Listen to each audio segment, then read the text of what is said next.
Alejandro Magno es uno de los grandes genios políticos y militares de todos los tiempos. Genial estratega y arrojado conquistador, supo llevar la civilización griega hasta los confines del mundo conocido. Con Alejandro hace su entrada en el mundo heleno una región hasta entonces apartada, Macedonia, una gran área montañosa que desciende desde los Balcanes meridionales y hacia las costas del Egeo. Su alejamiento físico y cultural había hecho a Macedonia permanecer apartada de las glorias del mundo heleno. Aunque eran griegos, los macedonios, distintos en muchas cosas, estaban considerados como bárbaros o extranjeros. En el resto de Grecia habían ido germinando a lo largo de los siglos logros culturales de gran trascendencia. La democracia tuvo en Atenas su punto de partida. La filosofía y el pensamiento contaron con figuras como Platón, Aristóteles o Pitágoras. El arte heleno, excelso, fue puesto de manifiesto en multitud de templos y obras como el maravilloso Partenón ateniense. Sin embargo, Grecia no era un país, sino un conjunto de ciudades-estado independientes, a menudo enfrascadas en continuas guerras entre sí. Además, la sombra del poderoso imperio persa era una amenaza constante, en especial desde el siglo V a.C. En este contexto surgirá la figura de un gran conquistador, el rey macedonio Filipo II. Este intervino en las luchas entre las polis griegas, consiguiendo triplicar el territorio de Macedonia en apenas 20 años. Su gran victoria se produce en Queronea, en el año 338 a.C., en la que tiene un papel destacado su hijo, Alejandro. Filipo murió cuando planeaba unir a todas las ciudades griegas para luchar contra los persas. Entonces Alejandro, como jefe de las ciudades griegas y rey de Macedonia, fue el encargado de llevar a su ejército contra Persia. Pero, ¿cómo era Alejandro? Alejandro tenía tan solo 20 años cuando se puso al frente de sus tropas. No sabemos con exactitud cómo era, aunque las fuentes afirman que era un jefe excelente para sus soldados. Precisamente, la composición de su ejército, unida a su indiscutible talento como estratega y a la hábil elección de sus generales, fue la clave de sus victorias. Su ejército era un conjunto equilibrado de efectivos con armas diferentes, algunas muy novedosas. La infantería pesada, la falange macedonia de armamento pesado, con la característica lanza larga o sárisa, la infantería ligera, los arqueros cretenses y, por encima de todos, la caballería pesada, principal cuerpo de choque apoyada por la caballería ligera. Con estas armas, Alejandro conquistará el mundo. Cuando Alejandro consigue imponer la paz en Grecia, emprende la conquista de Asia. Con un ejército de unos 40.000 hombres, Alejandro atravesó el Helesponto en la primavera del año 334 a.C. El primer objetivo es liberar a las ciudades griegas de Asia Menor, pero antes deberá enfrentarse a las tropas persas junto al río Gránico. Frente a frente, a ambos lados del Gránico, se dispusieron ambos ejércitos. El ejército persa, unos 20.000 hombres, ocupaba un frente de unos 1.500 metros a lo largo de la ribera del río, colocando su caballería en primera línea. La falange griega mercenaria fue situada más atrás, en reserva. Alejandro, por su parte, puso en su ala izquierda a la caballería, dirigida por Parmenio, a sus falanges en el centro y a la infantería, la caballería pesada y arqueros e infantes ligeros en la derecha. En total sumaban unos 18.000 hombres. El ataque comenzó por el flanco derecho macedonio. Unos 3.000 hombres se lanzaron al río y atacaron el centro izquierda persa, desordenando las líneas enemigas a costa de numerosas bajas. En ese momento, Alejandro lanzó su golpe de martillo. Junto con el grueso de la caballería pesada, los compañeros, avanzó en oblicuo hacia su derecha, rechazando a la caballería persa hasta que toda el ala derecha macedonia se asentó sólidamente al otro lado del río. Fue entonces cuando la falange macedonia comenzó a avanzar sobre el centro persa como un inmenso erizo lleno de puntas. La presión por ambos lados fue suficiente para que la caballería persa se retirara en desorden. Solo quedaban los mercenarios griegos, quienes se vieron rodeados por los macedonios, con la falange al frente y la caballería a sus espaldas. En muy poco tiempo fueron masacrados. Alejandro había logrado su primera victoria.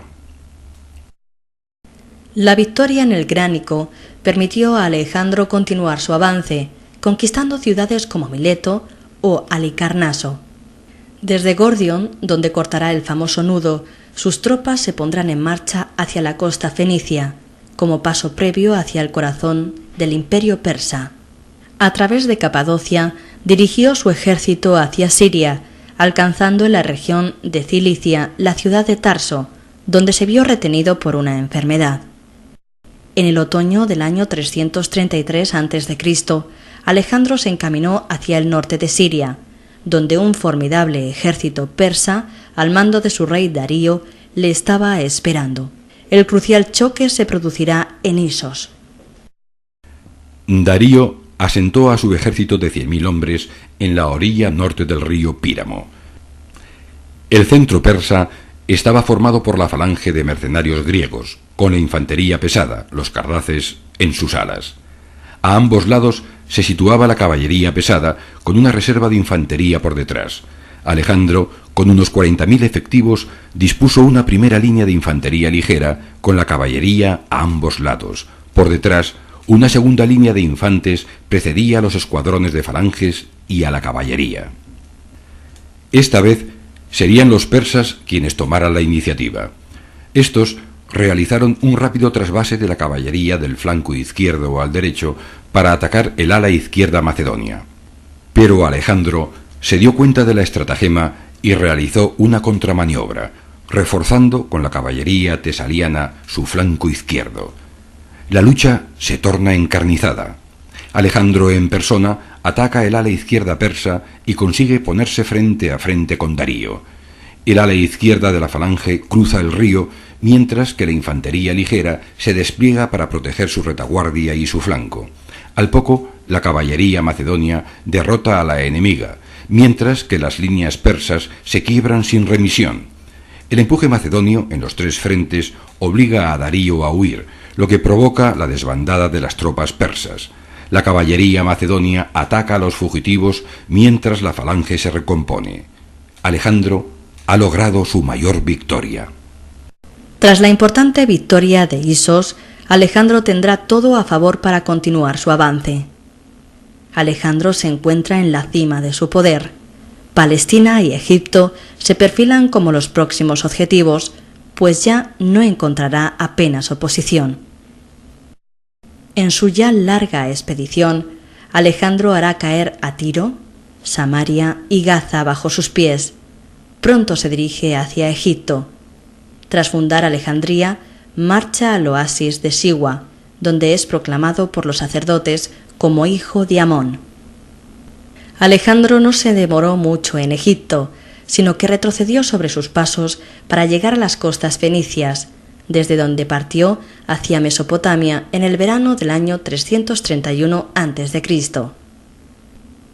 Habiendo dejado atrás el Éufrates y después de atravesar el río Tigris, se encontró en Gaugamela con el ejército de Darío, en la que sería la batalla definitiva.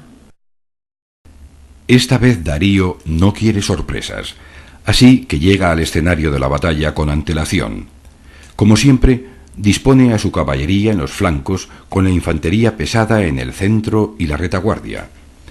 Además, cuenta con más de 50 carros de guerra con hoces en las ruedas y unos 15 elefantes. Darío sigue la costumbre persa y vuelve a colocarse en el centro de su ejército. Los macedonios forman de manera habitual.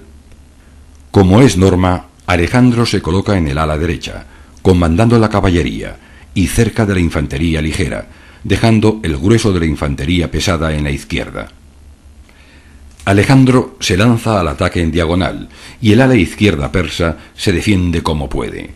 Simultáneamente, los carros persas se lanzan velozmente sobre los macedonios.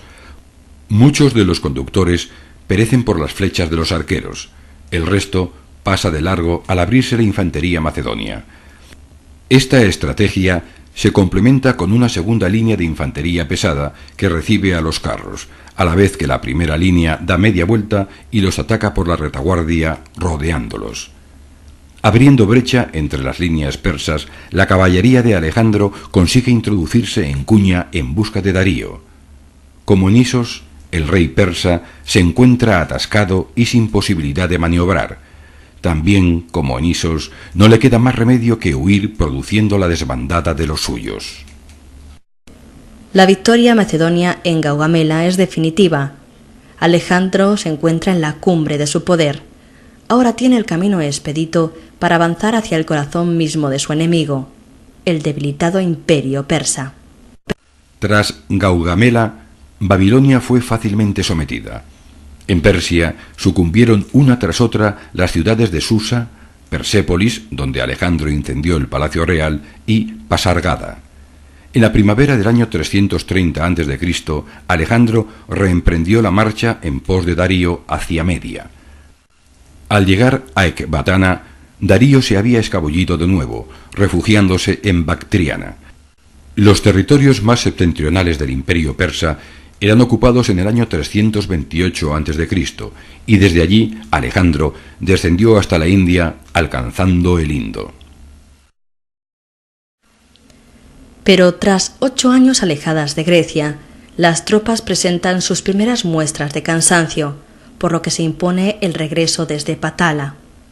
Alejandro dirigía el cuerpo de ejército por tierra, mientras Nearco costeaba con una flota hasta llegar al Golfo Pérsico. El rey macedonio llegó otra vez a Persépolis y a Babilonia, donde falleció el 30 de junio del año 323 a.C., antes de cumplir los 33 años. Alejandro había creado un imperio universal que, sin embargo, no le sobreviviría. Sus generales, llamados diadocos, se repartirán su imperio y crearán dinastías que subsistirán hasta la época romana. La precoz muerte de Alejandro, no obstante, no impidió que por primera vez se introdujera en la historia occidental la idea de una monarquía universal, de naturaleza casi divina. La expedición de Alejandro extendió el maravilloso legado helénico, hizo de la riquísima cultura griega un patrimonio de todos los pueblos con los que se encontró. Platón, Aristóteles o Pitágoras. El arte heleno, excelso, fue puesto de manifiesto en multitud de templos y obras como el maravilloso Partenón ateniense. Sin embargo, Grecia no era un país, sino un conjunto de ciudades-estado independientes, a menudo enfrascadas en continuas guerras entre sí. Además, la sombra del poderoso imperio persa era una amenaza constante, en especial desde el siglo V, físico y cultural, había hecho a Macedonia permanecer apartada de las glorias del mundo heleno. Aunque eran griegos, los macedonios, distintos en muchas cosas, estaban considerados como bárbaros o extranjeros. En el resto de Grecia habían ido germinando a lo largo de los siglos logros culturales de gran trascendencia. La democracia tuvo en Atenas su punto de partida. La filosofía y el pensamiento contaron con figuras como Platón. Alejandro Magno es uno de los grandes genios políticos y militares de todos los tiempos. Genial estratega y arrojado conquistador, supo llevar la civilización griega hasta los confines del mundo conocido. Con Alejandro hace su entrada en el mundo heleno una región hasta entonces apartada, Macedonia, una gran área montañosa que desciende desde los Balcanes meridionales y hacia las costas del Egeo, su alejamiento desde Cristo. En este contexto surgirá la figura de un gran conquistador, el rey macedonio Filipo II. Este intervino en las luchas entre las polis griegas, consiguiendo triplicar el territorio de Macedonia en apenas 20 años. Su gran victoria se produce en Queronea, en el año 338 a.C., en la que tiene un papel destacado su hijo, Alejandro. Filipo murió cuando planeaba unir a todas las ciudades griegas para luchar contra los persas. Entonces Alejandro, como jefe de las ciudades griegas y rey de Macedonia, fue el encargado de llevar a su ejército contra Persia. Pero, ¿cómo era Alejandro? Alejandro tenía tan solo 20 años cuando se puso al frente de sus tropas. No sabemos con exactitud cómo era, aunque las fuentes afirman que era un